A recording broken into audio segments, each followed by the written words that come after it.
You are a smart one, aren't you? And that means you'll be the first to die, but you won't be the last.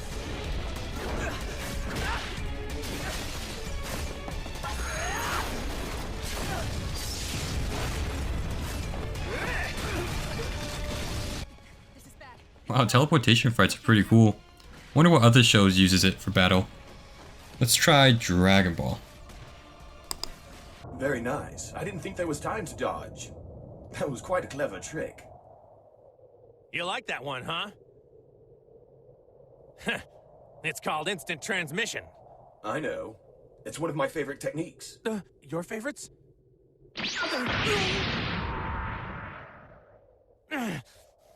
This changes things.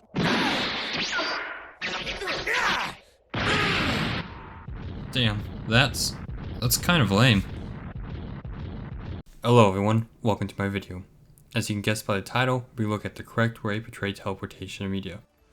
Now teleportation is one of my favorite abilities, and I can safely say that teleportation is one of those overpowering abilities, and it's also one of the most common abilities out there. But very few animes portray teleportation correctly, especially older gen animes.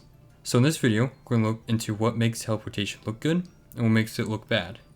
Also, before we start, please leave a like and subscribe, it helps a lot, and I really want to build this channel. Thank you. Okay, let's first start with what is the incorrect way to portray teleportation. Hey, he's behind you! Teleportation. Like I said, it's one of the coolest abilities out there, right next to invisibility and time stop. But they're shown, in my opinion, in such a lackluster way, it makes the power look bland. I have two different clips I want to show you to prove my point. The first clip is a Dragon Ball clip, another one's from Naruto. I want you to tell me what they have in common. No! Goku!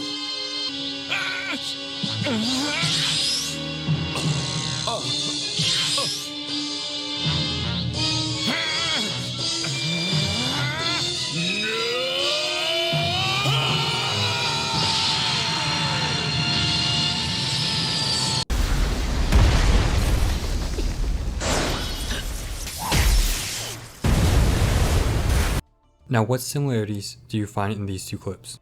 If you said the blur effect, congrats, you win this 1966 Batman squirt gun. Now this effect for me single-handedly downplays the power of teleportation, because it feels like the character is moving very fast from point A to point B rather than just teleporting around. This effect's just slow, there's no power behind it, and there's no unpredictability. It's just bland. I mean, for something that's called instant transmission, it doesn't feel very fucking instantaneous. Here, I removed the blur effect for the Naruto clip, so you can see what it looks like.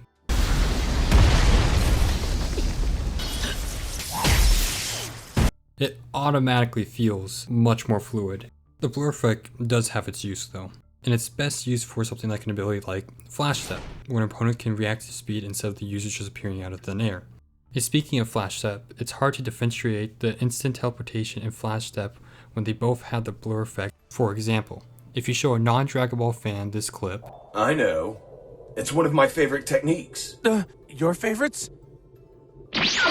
and this clip, These noodles are delicious. Here, try some. I'm not hungry! and ask them which one he used teleportation and which one they used Flash Step, they wouldn't be able to tell the difference, and that's a bit of a problem. Now I know some of you anime fans may be a little upset right now, but just hear me out for a second and let me explain the correct way to portray teleportation.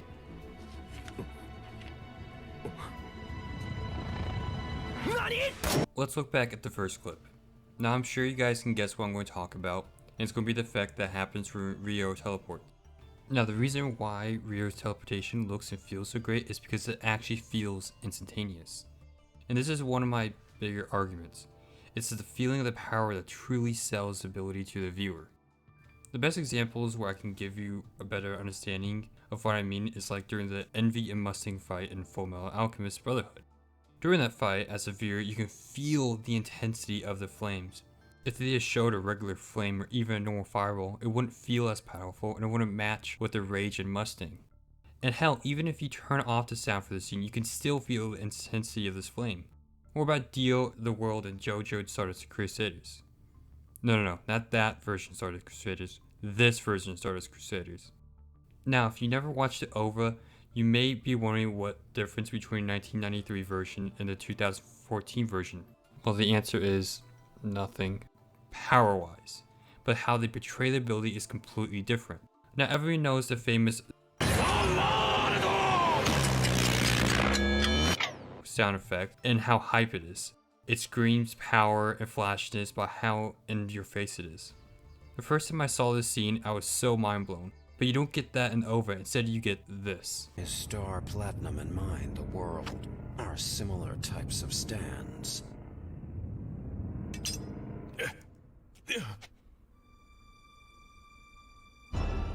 How very unexpected of Star Platinum to come into my frozen world. This version of the world is honestly a lot more horrifying. And why is that? Well, because instead of showing you the perspective of Dio when he uses the world, like the anime does, you're instead are put into the perspective of Jotaro, which makes Dio way more horrifying. Same power, two different perspectives, and two different feelings. And that feeling is what makes a different version of the power great in their own way. The same can be said for how you can feel the power of the punches in Pacific Rim, I can feel the fluid sword movements in Demon Slayer, and how you can feel the rage from Guts. They are all able to convey the emotions and powers of those scenes effortlessly. So why not have the same feeling of unpredictability when a user teleports? Here's another example. While I was looking for good portrayals of teleportation, I found this clip from an anime called Railgun. And if you haven't watched Railgun, don't worry, neither have I. So I'll just tell you the basics of the character from their wiki. This is Kuroko? I don't know how the fuck to pronounce that shit. She has the ability to teleport, and she has some limitations to her teleportation, which is she could teleport with a max of 130 kilograms in a distance of 80 meters. This is Midori. This is who Kuroko is currently fighting. Now let's look at this clip of them. Midori ran down the sewers and Kuroko followed. And the reason Midori ran down the sewers is because it's dark and narrow, so Kuroko can't get a clear implication of where to teleport to get close to her. So she has to run closer to see her.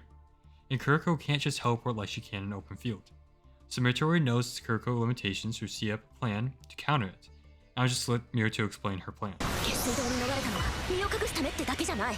万が一あんたに追い詰められた時の備え。地上ならどこへでも飛ぶことができるけど、ここなら移動可能範囲は直線上の通路のみ。一本目のナイフをテレポートでかわそうと、跳躍先を2本目が捉える。前、横、上、どこへ逃げようと、その瞬間を仕留めて。Okay, so now you know the plan. Let's look how Kuroko teleports. テレポートしない？足も反応が遅れ。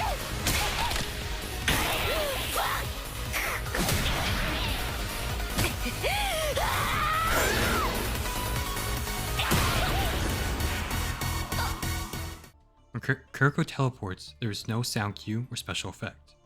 Instead, she just teleports next to Midori and dropkicks that bitch.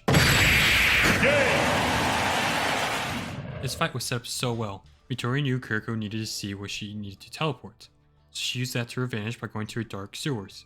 And the counterattack made by Kuroko was quick and unpredictable. You compare this clip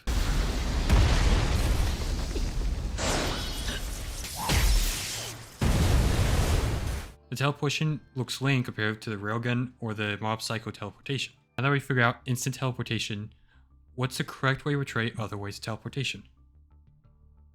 So teleportation come in many different ways other than just disappearing into thin air, such as using portals like the Spot, Finral, or Cisco Ramon, or deconstructing and reconstructing like Aizen or Shinra, or even arriving in a burst of flames, like Dumbledore. So what do I think the correct way of using teleportation for these types of teleportations? Well, to be honest, nothing, or at least I haven't found any incorrect portrayal of these types of teleportation. These types of teleportations aren't supposed to be shown as instantaneous, and they rely on their own set of rules. But then you might say, how come the Spot teleportation looks so much better, while Cisco Ramon's portals suck dick? Well, at that point it comes down to the user's skill, experience, and creativity, and also one was from CW. These types of teleportation are kind of hard to show incorrectly. The only real way to mess them up if you're inconsistent, and that's kind of hard to do. But CW proves otherwise. I mean, the only thing I can think of how the Spot uses his portals incorrectly is that he has the ability to cut things with his portals, so why doesn't he just cut Miles in half, which makes kind of a plot hole for the movie, but it's nearly impossible because the movie has 0 plot holes. But also I'm kind of biased because I like Spider-Man, so I'm going to be a little bit more lenient on the movie. Now I hope all this made sense. All I'm just saying is that instant teleportation should be quick and unexpected without the effects, and that viewers should be able to feel the power of an ability to be fully sold. So thank you for watching, and sorry if I didn't make any sense. This is my first video, and first time I ever wrote a script, so there's going to be some problems with it. And I hope I can improve in the future. Make sure to like and subscribe. Goodbye.